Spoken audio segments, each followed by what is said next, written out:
Fadam ndaka mu lépp jàmm ndaka dóori ba lépp taw feex sinon ba yaa ngi si jàmm lii mooy def de gënal na ma gënalu ma ndax depuis 2019 ba tey man ak yow xamante ne te bu dee soxoral naa la kon man ak yow waruñu woon a yegg fii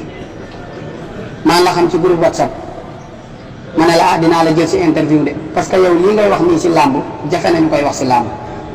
2019 maa la njëkk a dékk micro ci journaliste yi fi nekk yëpp ba ma lay dékk micro bu dul sa waa ko ñu waa Kër Massar boobu amul kenn ku la xam arène bi laa commencé di la jël ànd ak yow arène bi ba jógee arène bi di la jël seen làmb ànd ak yow seen làmb ba jógee seen làmb saa bu ma la jëlaa caméraman bu ma naan Lamine laa doon àndal ak Jibi ñu daa dagg di ko dugal ci TikTok bi yow yaa ma daan topp naa may kaay jël mu interview ma ne la del bàyyi ba benn semaine wala 2 semaines ngay doog a génnaat ñu dem ba ci digg bi ñuy tëbal par 3 semaines ñu dem ba ci digg bi bu ma lay jëlee ci interview pour ma jël la problème lay doon te tey Lutte TV bu mu lay jël wala Babacar Arène Abdou bu lay jël wala TFM wala Bantamba bi wala 2h ku lay jël ci Modou Anta la seetaane ba commencé di la jël te du ma ci siisu ndax taar ba Serigne Saliou la bu fekkee ne dama am benn xolu kiñaan wala benn affaire wala benn détail tey fii ma nekk du ma fi nekk tey fii ma nekk du ma fi nekk kenn du ma gis ba nawloo ma sax ba may liggéey loo mais damaa bëgg nga xam ne kii wax ak yow du borom xol bu bon Fadam man bu ma waxul waroo wax bu ma la doon jël interview mosoo yëkkati 5000 francs jox ma ne ma am wallaay naa si bu dee am na yàlla na ma safara jël addiya li ma lay jël lépp comprendre nga le fait que tey nga ñëw arène nationale ma taxaw circonstance yi ñu nekk xat Lamine Seck buux la nga dal ci sama moto ma ne la moytul bala ngaa daane moto bi nga ne ma lan mooy moto luy loolu da nga naa may waa ok maa ngi jégalu parce que sekk nañ ko moytul bala ngaa dal ci sama moto bala nga kaa daaneel nga ne ma lan mooy moto yéen lan moo leen metti man du ma xeex geeru jàmbur lu ma metti damay jàkkaarloo yow wax la ko parce que ragalu ma la xam nga ma bu baax man leen rek laay def tiit muy tooñ wala ma def yëfu defe te du ma ko def yàgg nañ ci làmb ji man a yow fii nga taxaw devant le public suñu papa Bécaye Mbaye def na lépp ci làmb ñu yéene ko mais fii nga taxaw devant le public ne Bécaye Mbaye nu ma mel yow la waxoo dëgg Fadam nit koo gis nu mu mel am na ku ko def man mii di wax ak yow nu ma mel Pape Malick Diop la bentali Mass SBT Média moom njëkk a dékk micro comme yor site comme man yow ñi la njëkk a dékk micro man mii ci laa bopp keneen njëkku laa dékk micro ku dul man te tey yow iñaan ngaa toog ci émission sax ne maa ngi sant Modou Anta le fait que di victimiser wu di jaay exagéré naan ay nu ma mel Bécaye Mbaye la Bécaye Mbaye def na lépp ci làmb bay na waaram am na Modou Mbaye am na keneen ak keneen mais yow gore woo yow gore woo ba nga naan ay lan moo ma metti man dinaa am lu ma metti ci yow Fadam man may taalibu Serigne Saliou di bawal du ma ragal du ma tiit du ma xof lan moo may metti ci yow te du ma jàkkaarloo yow ne la Fadam lii moo ma metti vocal bii di nga ko déglu mu lay neex mu lay naqari di nga ko déglu boo ko dégluwul fii di nga ko dégg feneen boo ma tontuwul mu yem sama diggante ak yow wallaay naa sim vocal bi di nga ko dégg fépp man maay wax ak yow Fadam dem na ba man bu ma la demandé te interview da ngay bañ te loolu du sa cër parce que man ma jël la ma ñàkk laa jël maa ngi ci làmb maa ngi liggéey nit ñi xam nañ ma comprendre nga yow koo xamante bi ni ba nga melul nenn ba la nit ñi xamut moo lay jël di la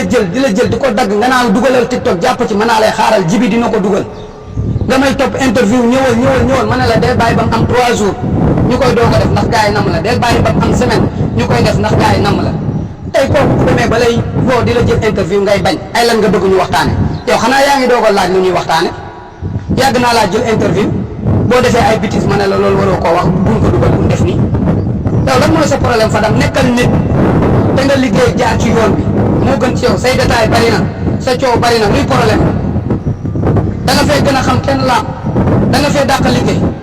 sa sikkim bu rëy mel ni njàmpe lan mooy sa problème man bu ma waxul war ngaa wax doo bàyyi sa nii nga nekke yow goree di moo tax Modou Anta bu la demandé te interview nga bañ di jaay naan ay damay dem ci télé ay damay dem fii site yëpp a yem ñëpp ay liggéey ñëpp a nekk si làmb ji goree di moo tax Modou Anta mënatulaa jël interview te loolu du sa cër parce que ku la xam ginnaaw yàlla ak yonent bi ndax moo fi nekk Modou Anta tax mu xam la 2019 ba ma lay jël booba site yi meluñu nii ba ma lay jël arène bi booba kenn da nangu laa jël parce que kenn xamu la Fadam bul ma tax a wax li ma xam bari na du ma dugg ci ay détails nag li ma xam bari na trop wallaay laasim te du ma la sosal du ma la fenal du ma dugg ci ay détails mais watul sa bopp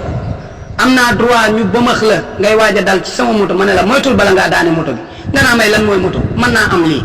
dama lay wax ne la mënoo ko am man loo am yéene naa la ko ay yéen lan moo leen metti man lan moo metti da ngaa mës a dégg moo daan te sosal la wala mu wax la man góor yàlla laa la wax du ma yab te lu ma bëgg a wax ni dinaa jàkkaarloo moom wax ko parce que fii kenn du rey kenn taxaru daganu sama bakkan bu dee doomu aadama moo ko yor na ko jël sama bakkan suñu borom kese ko mën a jël yow ak koo yaakaar li jëntiwuma la fii nit ñi yàq góor ñëpp man bokkuma ci dem ci nit naa koy moytul du man loolu bokkuma ci ngir seen intérêt bopp kese nekkal nit te nga xam sa bopp boo gore woon Modou Anta foo toll war ngaa sant Modou Anta gërëm parce que ñi la boole ci lam ba tey nit ñi naa lay faral expert Modou Anta tax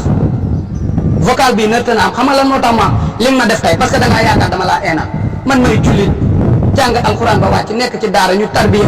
ma boole liggéey ak jàng ak jaamu yàlla ba wàcc ñëw Ndakaaru fekk fi sama ay morom gënuma ci kenn mais ku ma ci rawul rawoo ma loo xam-xam naa lu ko raw mais damaa doxuñu toog ne cell di liggéey lan mooy sa problème jox ma cër moo gën ci yow foo ma fekk da nga maa war a jox àllat ba foo ma fekk ñaari loxo la ma war a nuyoo cër boobu amatul ma lay demandé interview ngay bañ tey ngay ñëw ñu lay ba nga naa mën naa lay moytul sama moto bala nga kaa daane nga naa may lan mooy moto yow yaa xam lan mooy moto yow yaa xam loolu ay lan moo lay metti man du ma dugg geeru jàmbur sama geeru bopp doy na ma wattu sa bopp nag moo gën ci yow di nga ma tontu force wala vocal bi dina yegg foo bëggul mu yegg fa barke Seydina Mohamed laa la 19h laa la may 19h laa la may gën gaa bëri 20h instant yi 14h jot na di nga ma tontu wala vocal bi dina yegg fépp ci réew mi